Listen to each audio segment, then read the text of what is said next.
by this, I mean, by way of analogy, let's say you have a factory, right? And the factory makes muscles, right?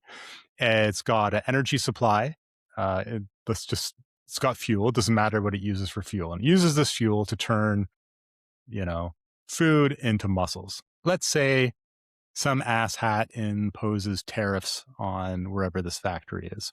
You know, we can all relate to that these days because of some, Just So had actually, imposing I've thought tariffs. of as an aside, yeah.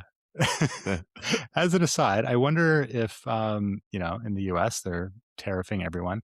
If they learn that tariff comes from Arabic, like the term comes from Arabic, if they would be so pro tariff. And I suspect, given the current administration, that they would not, in fact, like to know that tariff is originally an Arabic word. Yeah. Um, Interesting. yeah, well, anyway, there you go. Every day's a school day. All right, so our Every day. factory, right? Someone imposes tariffs, and now all of a sudden, there's not as much. There's a lower availability of fuel for the factory. Luckily, this factory has a bit of a stockpile of fuel, which, for those not following the analogy, is your big fat belly. Not you specifically, my big fat belly, say. So, factory, trying to make muscle. Turns out someone's turned off or turned down the energy supply for the factory, the fuel supply, but it still wants to make muscle. Turns out there's this big surplus in one of the back of the warehouse. Factory manager says, "All right, we're good. I don't think this tariff business is going to last too long. Surely someone's going to see the light of day, realize this is like backward economic policy, and they're gonna they're gonna fix things. This is stupid. Only an imbecile would do this." So the factory just keeps making What are we muscle, right? talking It about now? doesn't it doesn't It's like, have. We're talking about this is physiology. What are you talking about? okay, So, cool. Cool. all right. So the factory can keep making muscle because it's got plenty of fuel, right? It's got all it needs. It's got substrate. It's got the energy to do it. Turns out tariffs go on a little longer than we'd hoped.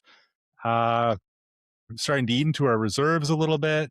Again, for those not following the analogy, you're starting to get pretty lean. The factory manager, that's homeostasis, steps in. It's like, all right, okay, we're getting low on our reserves. The fuel coming in, it's still pretty choked off here. We're going to start making less muscle.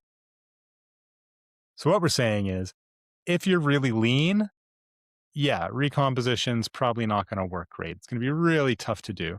And at some point, it becomes impossible, and you end up losing muscle if your calorie deficit is deep enough for long enough. If you're carrying significant excess adipose tissue, like recomposition, that is gaining muscle while losing fat, you can do that in a pinch. This is not an issue. It Yeah. is like, don't even worry about it. It'll happen without you even noticing if you're making a significant, increase in your training volume or something. Just don't worry. It'll happen. All right. So yeah, analogies aside, the research and our vast experience and so many other people's experience support this idea of recomposition. That's, I think, is sort of one piece that'll help assuage people's concerns, especially, the athletic types who are like, oh, I don't want to lose my gains, even though I'm, risking my health long term. You don't need to For keep sure. getting heavier. Bigger is not always better. All right. So